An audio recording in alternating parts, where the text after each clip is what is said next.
اور اس امن والے شہر مکہ کی قسم،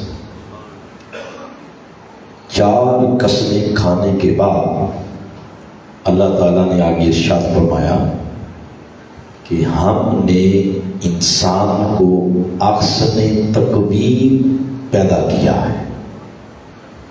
یہ تلاوت کردہ آیت کریمہ کا ترجمہ ہے۔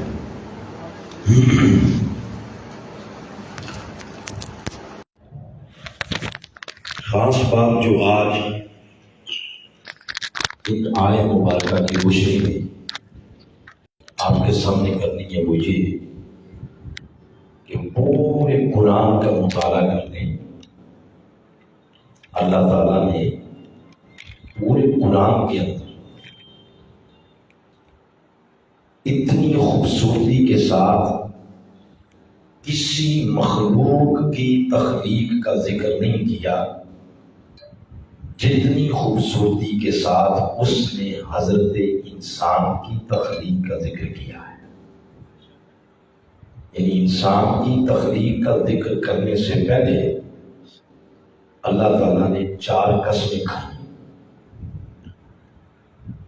اور اللہ اگر کوئی بات کرے وہ قسم کے بغیر کرے یا قسم کے ساتھ کرے، بندے کی جرأت نہیں کہ اللہ تعالیٰ کی گئی بات میں شک کا تصور بھی کر سکے۔ جیسے قرآن حکیم کے شروع میں وہ فرماتا ہے الف لام میم ذالک الکتاب لا ریب فیہ، یہ جو کتاب ہے قرآن، اس میں کسی قسم کا شک نہیں، اس میں کمی نہیں، نقص نہیں، عیب نہیں، خامی نہیں، یہ خامیوں سے پاک ہے۔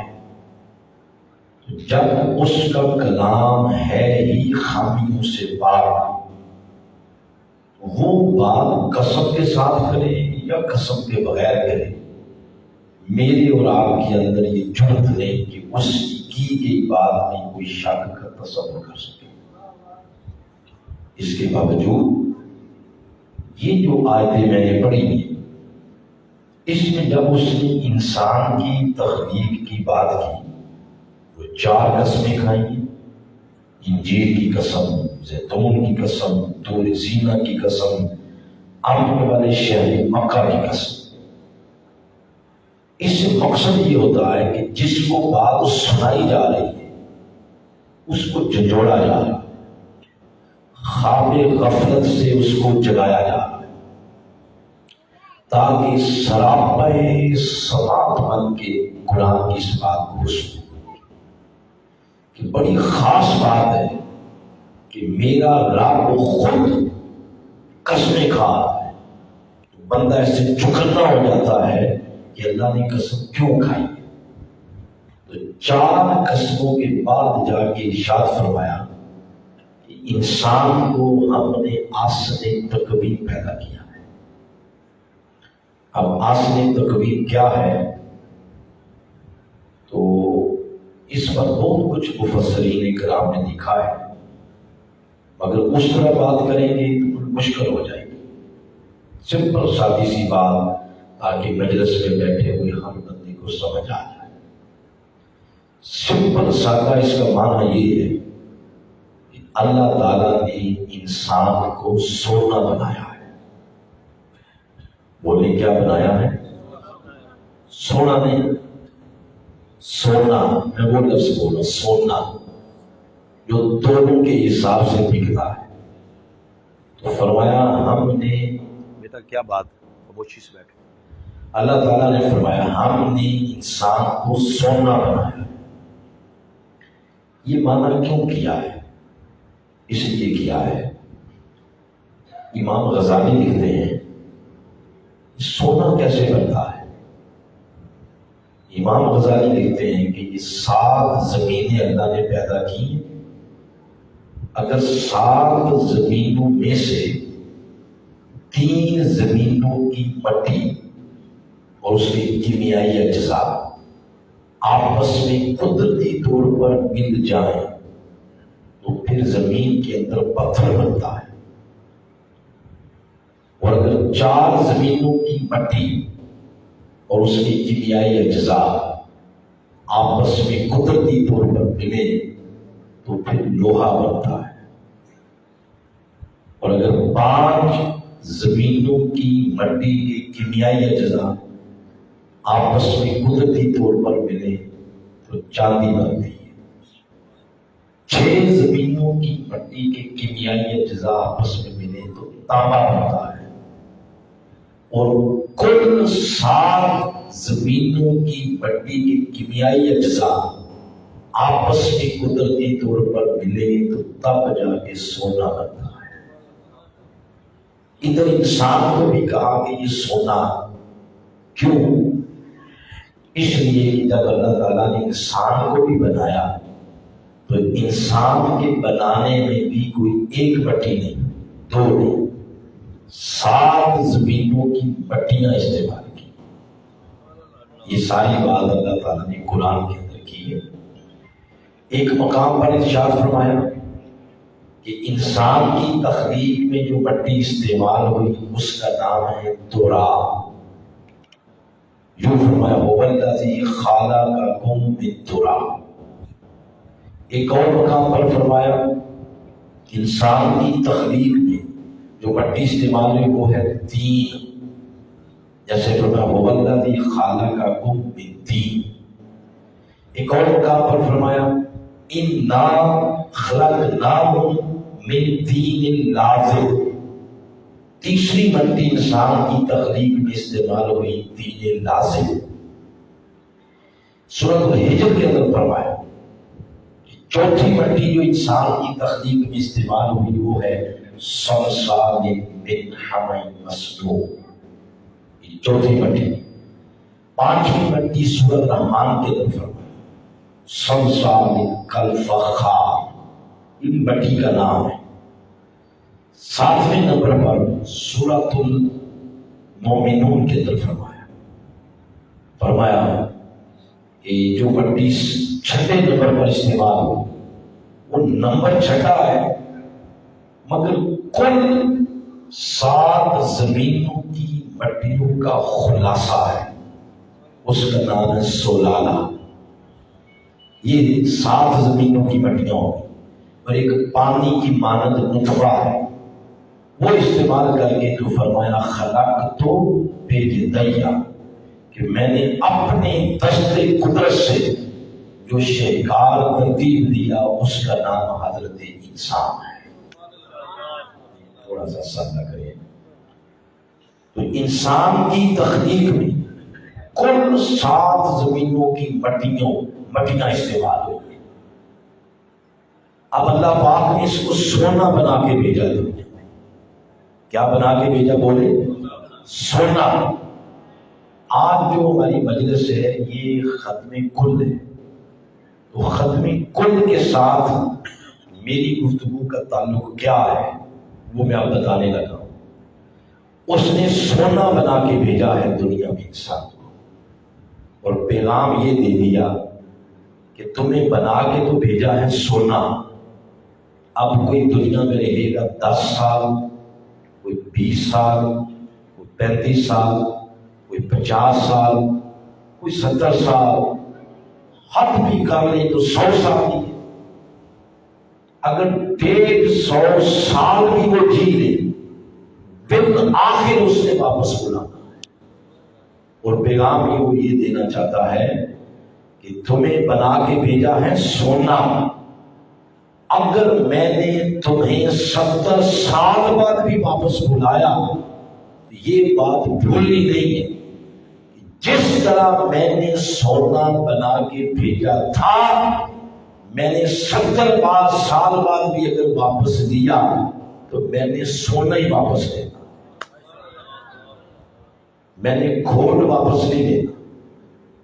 تمہیں جب میں نے بنا کے بھیجا تھا سونا تو تم بالکل معصوم تھے، گناہوں سے پاک تھے، جو دنیا کی ہوا لگتی گئی، اور بظاہر کہنے میں تو یہ ہے کہ بندہ عقل مند ہوتا گیا لیکن بے عقلا ہوتا گیا، اللہ سے دور ہوتا گیا۔ وہ جو اس نے صاف ستھرا سونا بھیجا تھا تو دنیا کی علائشیں ملتی گئیں تو وہ صاف سونا ملاوٹ میں بدل گیا. کہیں ملاوٹ آ گئی جھوٹ بولنے کی، کہیں ملاوٹ آ گئی حرام کھانے کی، کہیں ملاوٹ آ گئی لوگوں کی زمینوں پہ قبضے کرنے کی، کہیں ملاوٹ آ گئی لوگوں کے حق مارنے کی. تو میں اگلی بات کرنے سے پہلے گزارش کروں گا، یہ میرے بھائی کی اپنی محبت ہے، میں پیسے یہاں رکھ دیے. پیسوں کی ضرورت تو آپ کو پتا ہر بندے کو ہوتی ہے. میں بھی مکان بنا رہا ہوں، بڑی پیسوں کی ضرورت ہے، مگر یہ وہ جگہ نہیں ہے پیسوں والی. یہ آپ نے مجھ سے لینا ہے، میں نے نہیں آپ سے لینا. اور میں آپ کو دینے آیا ہوں قرآن کی دولت. آج آپ نے وہ لینی، لہذا آپ نے آرام سے وہ سنی جو میں بیان کر رہا ہوں. میں یہ کر رہا ہوں، کیا بیان کر رہا تھا دیکھیں بات ہی بھول گئی. پیسہ چیز ہی ایسی ہے کہ چنگے بڑے بندے کا یہ خراب کر دیتا ہے.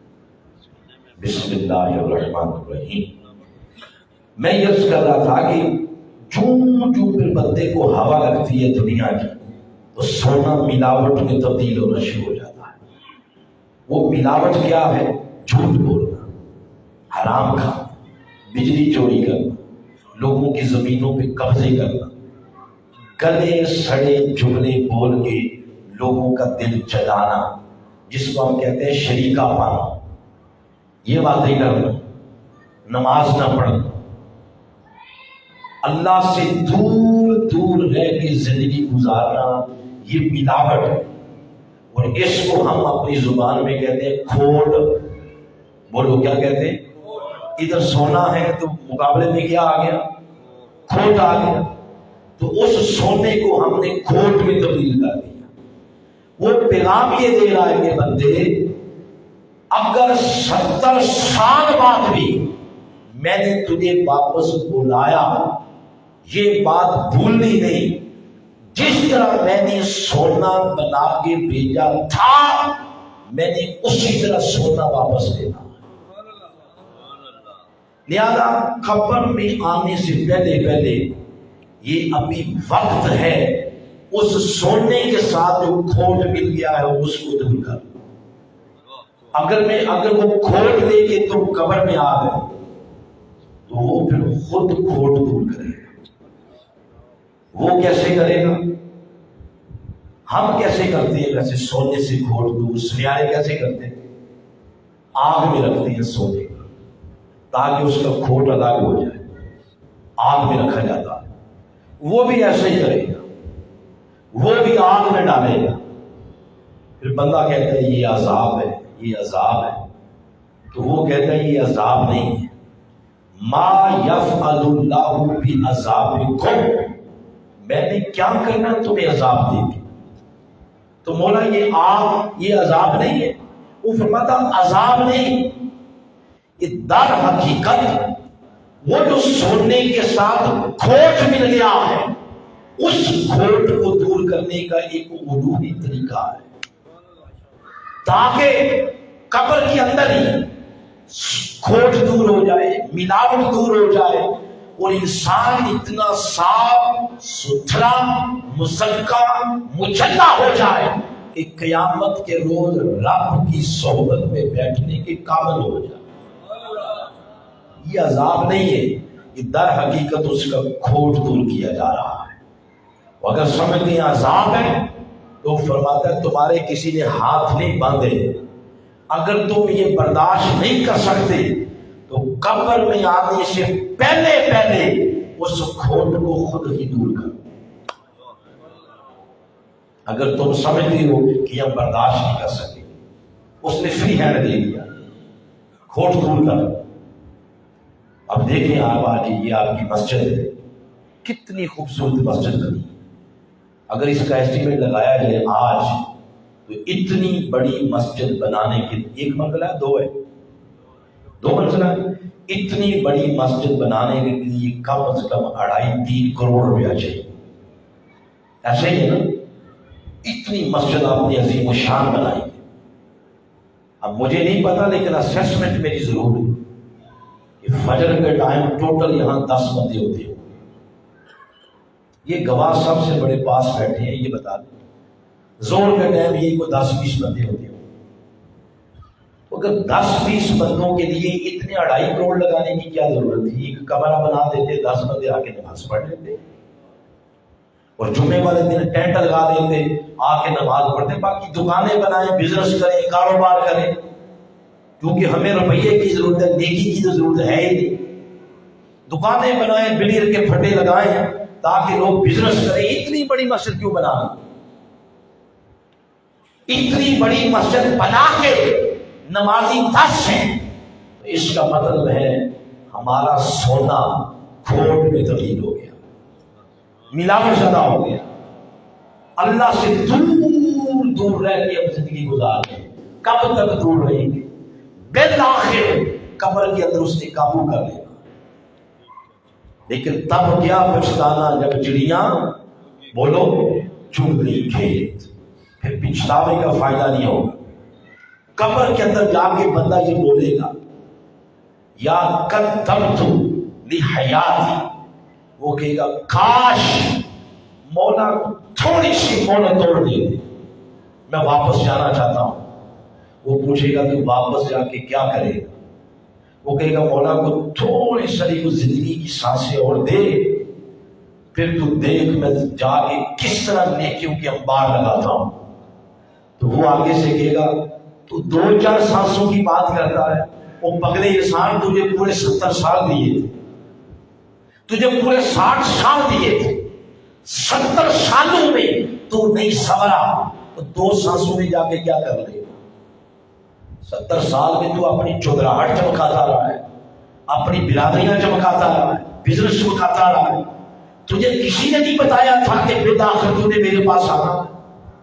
بتانے کا مقصد یہ ہے قبر سے پہلے یہ وقت ہے کہ آج قبر کی اندھیری رات سے پہلے اب خود اس سونے کے ساتھ جو کھوٹ مل گیا ہے اس کھوٹ کو دور کر لیا جائے.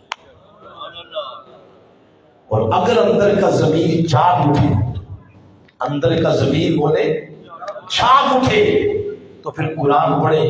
قرآن بتاتا ہے کہ کھوٹ دور کرنے کے 3 طریقے. کتنے طریقے؟ 3. سب سے پہلا طریقہ ہے اس کا نام ہے توبہ.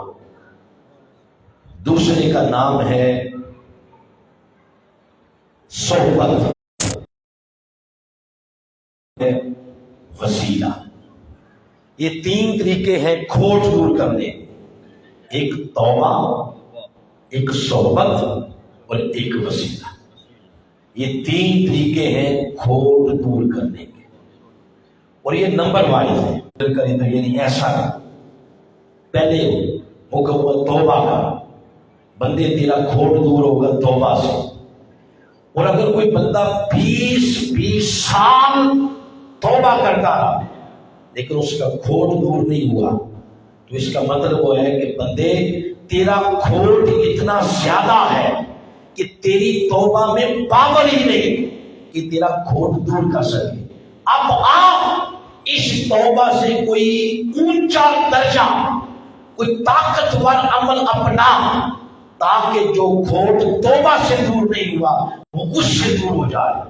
تو توبہ سے جو پاور والا طریقہ ہے اس کا نام ہے نیک مجلس، نیک صحبت، اچھا ماحول، اچھی صحبت. اس کا درجہ توبہ سے بھی اوپر ہے. اور اگر نیک صحبت سے بھی بندے کا کام نہ بنا تو آخری اور فائنل طریقے کا نام ہے وسیلہ مصطفیٰ صلی اللہ علیہ وسلم.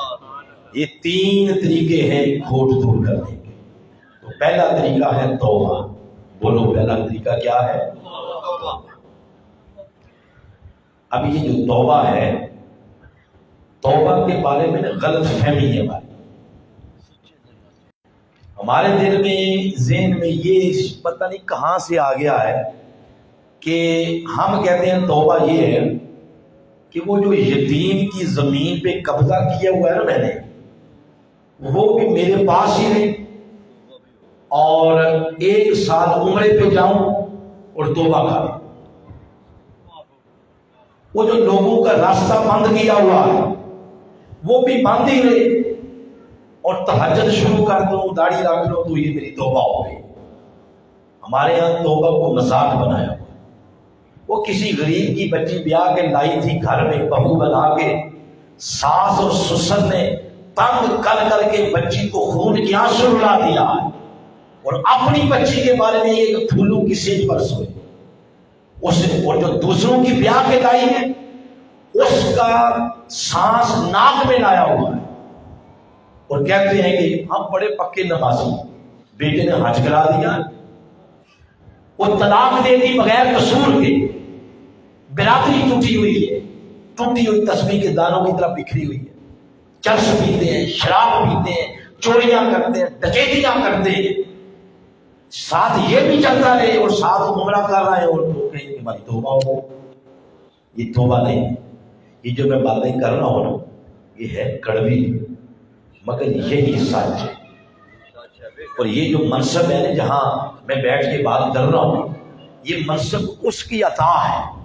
اگر اس منصب پہ بیٹھ کے صرف واہ واہ کے لیے، سبحان اللہ کے لیے، اور آپ کی جیبیں خالی کرانے کے لیے میں 2-4 اشعار پڑھ کے چلا جاؤں، آپ بھی خوش میں بھی خوش، پیسے مل گئے، تو اس کا مطلب ہے اس کے دیے ہوئے منصب کے ساتھ انصاف نہیں۔ توبہ کیا؟ سنیں، توبہ نام ہی شے کا ہے کہ بندہ گناہ چھوڑ دے۔ یہ جملے سادے سادے ہیں مگر اسی میں راز ہے ساتھ۔ توبہ نام ہی شے کا ہے کہ گناہ چھوڑ دیا۔ باقی اگر کوئی آپ کو یہ کہتا ہے 1.25 لاکھ مرتبہ بولو استغفر اللہ استغفر اللہ استغفر اللہ، 1.25 لاکھ مرتبہ کی بجائے آپ 1.25 کروڑ مرتبہ پڑھ لیں۔ آپ دیکھیں یہ دیواروں کے اوپر لکھا ہوتا ہے لا الہ الا اللہ محمد رسول اللہ، تو دیوار کے اوپر لکھ دیں تو دیوار مسلمان ہو جائے گی، اور جس دیوار کے اوپر کلمہ نہیں لکھا ہوا وہ دیوار ہندو ہے۔ بولے جس طرح دیوار کے اوپر کلمہ لکھ دیا گیا تو زبان کے اوپر چڑھا لیں 1.25 لاکھ مرتبہ استغفر اللہ، کیا فرق پڑے گا؟ تب تک توبہ نہیں ہوتی جب تک بندہ گناہ نہ چھوڑے۔ گناہوں کے رستے پہ چلتے چلتے یک لخت بندے کو خیال آ گیا اندھیری کوٹھڑی کا، قبر کا خیال آ گیا، اس نے یک لخت گناہ چھوڑ دیا اور نیکی کے رستے پہ آ گیا، اسی کا نام توبہ ہے۔ اس کا نام کیا ہے؟ زندگی گزار رہا ہوں، جو شب و روز میرے کام ہیں، ان میں کتنے گناہ والے ہیں کتنی نیکی والے ہیں، تو گناہ چھوڑا جائے، گناہ چھوڑ دینے کا نام ہی توبہ ہے۔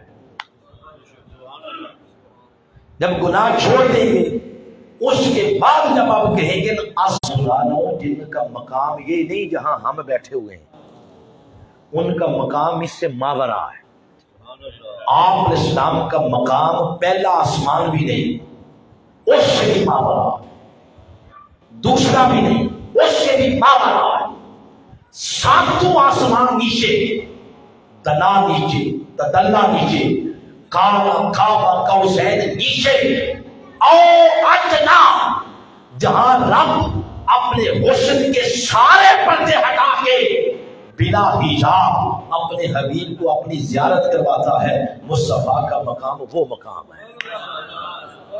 اس مقام پہ بیٹھنے والے محبوب دن میں 100 مرتبہ استغفار کریں، اور ہم جو رہتے ہی گناہوں کی دلدل میں زبان سے ایک بار بھی نہ نکلے کہ مولا معاف کر دے، تو پھر سوچنا چاہیے کہ ہمارے ایمان کی پوزیشن کیا ہے۔ ہم رہتے ہی 24 گھنٹے گناہوں کی دلدل میں، تو بندے پر فرض ہے کہ ایک ایک سانس کے ساتھ کہے کہ مولا مجھے معاف کر دے۔ بولے مولا مجھے، بلند آواز سے بولے ذرا، مولا مجھے، آنکھیں بند کر کے اس کو حاضر ناظر سمجھ کے ایک مرتبہ کہیں استغفر اللہ۔ سچے دل سے بولو استغفر اللہ۔ سچی توبہ یہ ہے کہ بندہ گناہوں کی طرف دوبارہ نہ جانے کا عہد کر لے، نیت کر لے، مولا جو گزری سو گزر گئی، اس پر معافی دے، آئندہ زندگی میں گناہوں کی طرف پلٹ کے نہیں جاؤں، پکا عہد کر لے۔ یہ ہے توبہ۔ بولے یہ کیا ہے؟ اب یہاں پر آپ کو ایک دلچسپ بات سناتا ہوں۔ حضور داتا گنج بخش علی حجویری رحمۃ اللہ علیہ، آپ کی کتاب ہے کشف المحجوب۔ کشف المحجوب کے اندر لکھتے ہیں کہ ایک بندہ تھا گنہگار، شراب بیچتا اور شراب پیتا، بیچتا بھی تھا اور پیتا، یعنی خود بھی ڈوبے ہیں سنم، تجھے بھی نہیں ڈوبے گے، بیچتا بھی تھا پیتا بھی تھا۔ تو ایک دن رات بستر پہ سونے کے لیے گیا تو جو روح تھی اس کی روح، اس نے اس کو جھنجھوڑا۔ روح نے کہا بندے تو نے مرنا کوئی نہیں۔ یہ جو روح ہے نا، روح یہ زمینی شے نہیں ہے، یہ جسم جو ہے یہ زمینی شے ہے، روح آسمانی چیز ہے۔ اس لیے اللہ پاک نے فرمایا وَنَفَخْتُ فِيهِ مِن رُوحِي، روح کی نسبت اس نے اپنی طرف کی ہے، تو روح وہاں سے آئی ہے۔ تو روح نے وہاں کی ترجمانی کرتے ہوئے بندے کو کہا تو نے مرنا نہیں ہے، یہ کس طرح زندگی گزار رہے ہو؟ نہ نماز، نہ روزہ، نہ توبہ، نہ استغفار، نہ حلال نہ حرام کی تمیز، تو مرنا کوئی نہیں۔ جو ہی اس نے روح کی آواز سنی تو بندہ کھڑا ہو گیا، اٹھ کھڑا ہو گیا، جا کے اس نے وضو کیا، وضو کر کے مصلی پہ بیٹھا، 2 نفل پڑھے اور دعا مانگی، اور دعا مانگتے ہوئے رو پڑا۔ جب رویا تو روح نے وہاں کی ترجمانی کرتے ہوئے کہا جا بندے تجھے معاف کیا۔ عاطف غیب سے آواز آئی جا تجھے معاف کیا، اللہ نے معاف کر دیا۔ دوسرے دن پھر کسی مجلس اور صحبت میں بیٹھا، جگ گلاس میں نظر پڑی تو پھر چڑھا دی اور توبہ توڑ بیٹھا۔ رات کو جب دوبارہ بستر پہ آیا، روح نے وہاں کی ترجمانی، یہ حضور دادا صاحب نے لکھی ہے بات، روح نے وہاں کی ترجمانی کرتے ہوئے یہ بات کہی کہ بندے یہ تو نے کیا کیا ہے؟ ابھی کل ہی تو نے توبہ کی تھی، پھر توڑ بیٹھا۔ وہ پھر بیچارہ مصلی پہ گیا اور رو پڑا۔ جب رویا تو عاطف غیب سے آواز آئی جاؤ تجھے معاف کیا، اللہ تعالیٰ نے معاف کر دیا۔ اب یہ اس کی روٹین بن گئی، رات کو توبہ کرتا اور دن کو توبہ توڑ دیتا۔ توجہ میری طرف رکھیں، رات کو توبہ کرتا، دن کو توبہ توڑ دیتا۔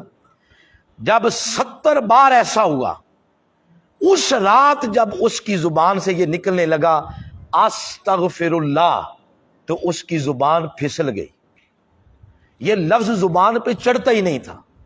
روح بار بار کہتی ہے بندے بولنا کہ مولا معاف کر دے، تو کہتا ہے نہیں آج شرم آ رہی ہے، آج اگر میں نے کہہ دیا استغفر اللہ اور آگے سے اس نے یہی کہہ دیا، اور ڈرامے باز، دھوکے باز، یہ جھوٹ میرے ساتھ ہر روز بولتے ہو، فاخرج، دفع ہو جا میری بارگاہ سے۔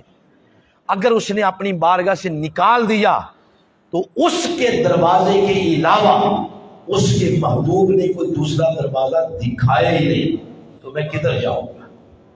عاطف غیب سے آواز آئی بندے ایک تو مایوس ہو رہا ہے، کبھی مجھ سے بھی پوچھ لیتا مولا تیری مرضی کیا ہے؟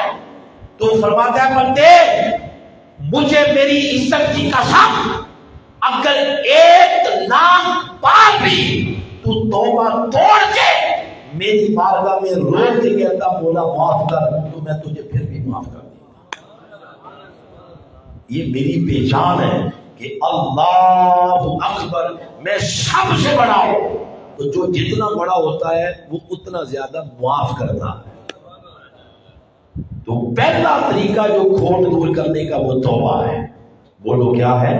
توبہ۔ آج ہم ویسے تو بیٹھے ہیں مرحوم و مغفور محمد شبیر حسین ان کی بخشش و مغفرت کی دعا کرنے کے لیے، مگر سب سے پہلے آپ نے یہ کریں کہ مولا کوئی پتہ نہیں اگلا جنازہ میرے ہی ہو جائے، اگلا خود میرے ہی ہو جائے، تو سب سے پہلے خود طائب ہو کہ مولا ہمیں جو زندگی لاپرواہی میں گزر گئی ہے اس پر معافی عطا کر۔ یہ پہلا طریقہ ہے۔ اب پوچھ لیتے ہیں انتظامیہ سے، اگلے 2 طریقوں پہ بات کر لیں یا بات ختم کر لیں؟ کیا رکھا ہوا ٹائم دعا کا؟ دعا کا ٹائم کیا ہے؟ 3 بجے، تو ابھی ٹائم ہوا ہے 2:45 ہو گئے، تو 10-15 منٹ بعد اور کر لیں۔ تو پہلا طریقہ گھوڑ دوڑ کرنے کا کیا ہوگا؟ توبہ۔ اب دوسرا سنیں، اگر توبہ سے کام نہ ہوا تو پھر دوسرا طریقہ ہے اچھی صحبت۔ اب پتہ کیسے چلے گا کہ توبہ سے نہیں ہوگا؟ یہ بھی سوال پیدا ہوگا۔ یہ پتہ چلے گا خوابوں سے۔ کس سے؟ خوابوں سے۔ اگر توبہ کرنے کے بعد بندے کی خوابیں بدل گئی، اس کو اچھے خواب آتے ہیں، اچھے، یعنی اپنے آپ کو وہ دیکھتا ہے نماز پڑھتے ہوئے، قرآن پڑھتے ہوئے، لوگوں کی مدد کرتے ہوئے، یا کسی ولی کی زیارت ہو گئی، ماں باپ کی زیارت ہو گئی، سرکار غوث پاک کی زیارت ہو گئی، شہر مدینہ پاک کی زیارت ہو گئی، مسجدیں دیکھتا ہے، وہ مسجد نبوی میں اپنے آپ کو دیکھ رہا ہے، آنا شروع ہو گئی، ڈر لگتا ہے، چیخ مارتا ہے، وہ دیکھتا ہے لوگ پیچھے لگے ہوئے، جانور دیکھتا ہے، کتے، بلیاں، مجھ، کٹے، بچے، کیچڑ، زلزلے، جھکڑ، آندیاں، گدلا پانی، اس طرح کی چیزیں دیکھتا ہے، گوبر دیکھتا ہے، غلاظت دیکھتا ہے، ڈراؤنی شکلیں دیکھتا ہے۔ اس کا مطلب یہ نہیں ہے کہ کسی نے تعویذ دھاگا کرا دیا ہے، چڑھ دوڑے آپ تعویذ دھاگے نکلوانے کے لیے۔ ہمارے یہاں یہ بھی پرابلم ہے، خوابوں کے اندر ڈر گئے، چڑھ دوڑے کہ کسی نے جادو کرا دیے، ٹونا ہو گیا ہے۔ وہ یہ جادو ٹونا نہیں ہوتا، یہ اصل میں اس کی طرف سے پیغام ہے۔ جب ڈرونی خوابیں آتی ہیں تو رب کی طرف سے پیغام ہے، بندے کب تک گناہوں کی دلدل میں رہے گا، کب تک گناہوں کی ڈگر پہ زندگی گزارے گا، تمہیں مرنا نہیں۔ اصل میں یہ رب پیغام دے گا کہ آپ نے کوئی ایسا طریقہ وسیلہ ڈھونڈ کہ تیرے گناہ معاف ہو جائیں۔ اگر توبہ کے بعد خوابیں اچھی آئیں تو مطلب ہے کہ کام ہو گیا، اگر ڈرونی خوابیں آئیں تو مطلب ہے کہ تیری توبہ کے اندر اتنی پاور نہیں ہے کہ تیرے گناہ معاف کروا سکے۔ اب توبہ سے اوپر والا درجہ پہ استعمال کرنا ہے، اور اوپر والے درجے کا نام ہے صحبت۔ بولو کیا؟ صحبت۔ اپنی صحبت پر پھر غور کریں کہ ہماری صحبت کیا ہے، کن لوگوں کے ساتھ بیٹھتے ہیں، کہ صحبت بدلنی پڑے۔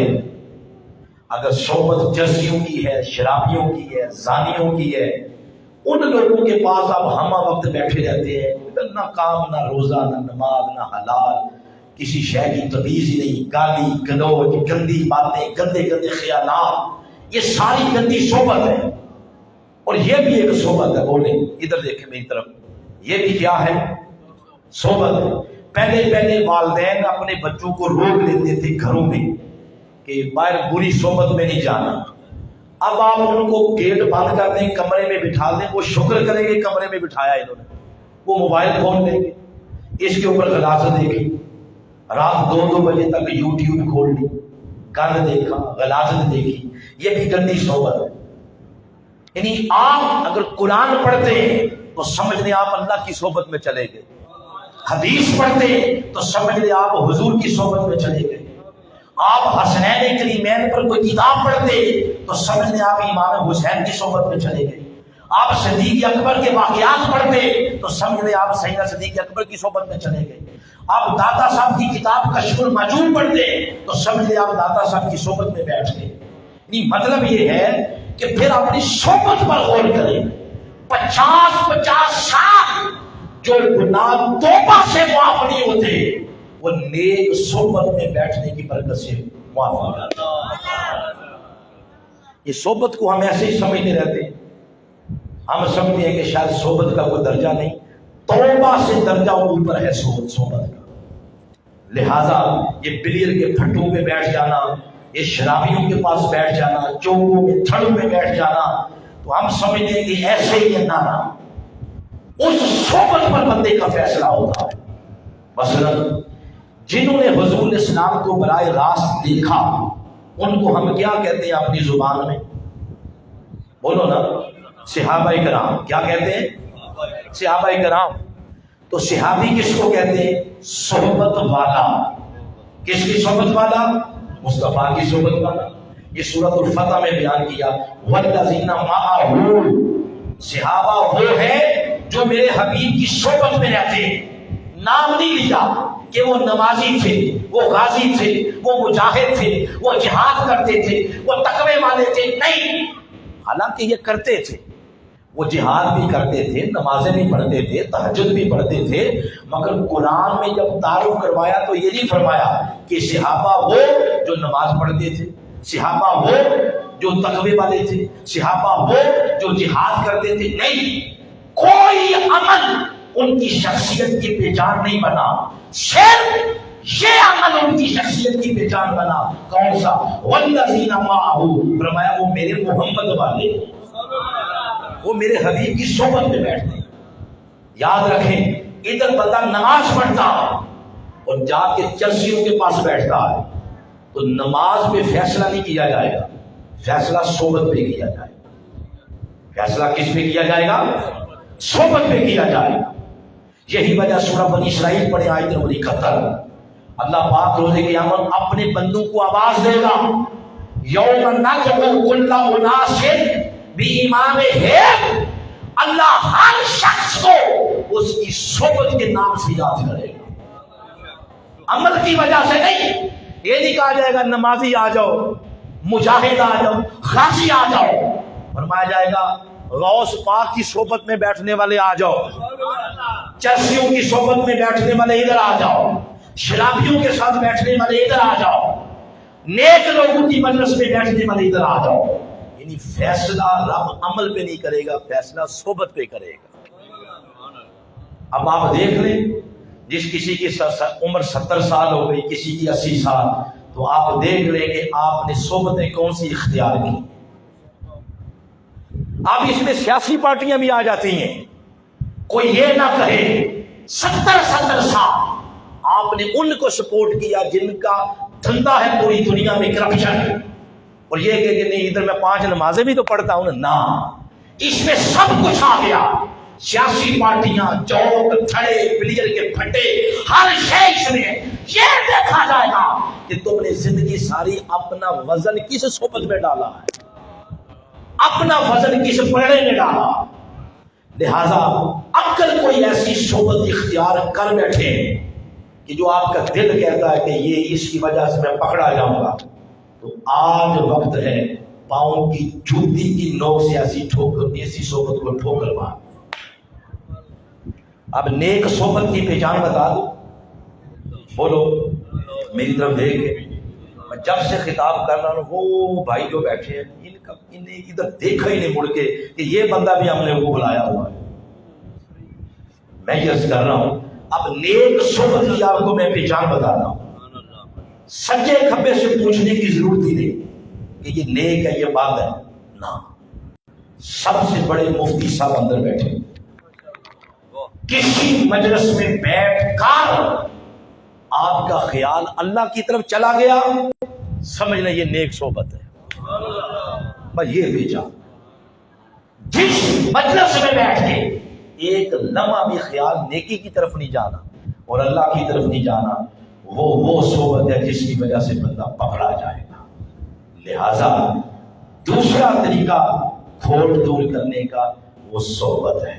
بولے کیا ہے؟ آخری بات اب لمبی نہیں کرتے، ایسے منٹ ڈیڑھ میں ختم کر دیتے. اگر صحبت سے بھی کام نہ ہوا تو آخری فائنل ایک ہی طریقہ ہے کھوٹ دور کرنے کا، وہ ہے وسیلہ مصطفیٰ. بولو کیا ہے؟ وسیلہ مصطفیٰ. خود قرآن میں فرمایا وَلَوْ أَنَّهُمْ اذ ظلموا، اتنا ظلم اپنی جانوں پہ کر بیٹھے ہو کہ توبہ سے بھی کام نہیں ہوگا، نیک صحبت سے بھی کام نہیں ہوگا، اتنا بڑا ظلم۔ فرمایا چلو پھر بھی تمہیں ایک آخری موقع دیا جاتا ہے تاکہ یہ نہ کہو کہ رب نے چانس نہیں لیا۔ فرمایا آخری موقع تمہارے پاس، وَلَوْ أَنَّهُمْ إِذْ ظَلَمُوا أَنفُسَهُمْ، اپنی جانوں پہ ظلم کرنے والوں اب آ جاؤ میرے محبوب کے پاس۔ اور محبوب کے پاس آنے کا مطلب یہ نہیں کہ کوئی فزیکلی نہیں جا سکتا تو یہ پورا نہیں ہوگا، نہیں، حضور کا تصور کر، حضور کا کیا کر لو، تصور، اور وسیلہ دو حضور کا۔ تو باری تعالیٰ کیا صرف تیرے محبوب کا وسیلہ دینے سے کام ہو جائے گا؟ فرماتا نہیں، کام اتنا بھی سوکھا نہیں جتنا تم نے سمجھ نہیں آیا۔ تو بولا پھر کیا ہوگا؟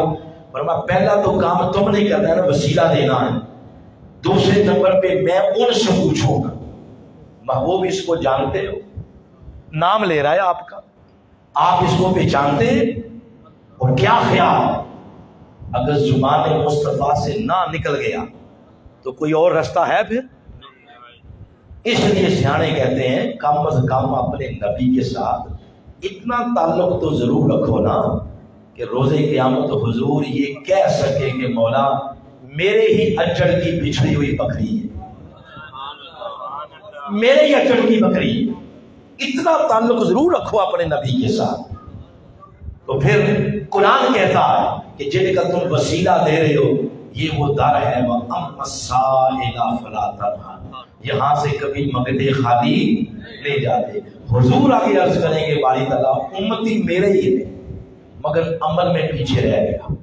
تو مولا تو آگے اللہ فرمائے گا محبوب اب آپ کیا چاہتے ہیں؟ ما ترید بامتک، اب کیا چاہتے ہیں آپ؟ آقا عرض کریں گے مولا میری ماں جانے دے کو معاف کر دے۔ بس حضور کے فرمانے کی دیر ہوگی۔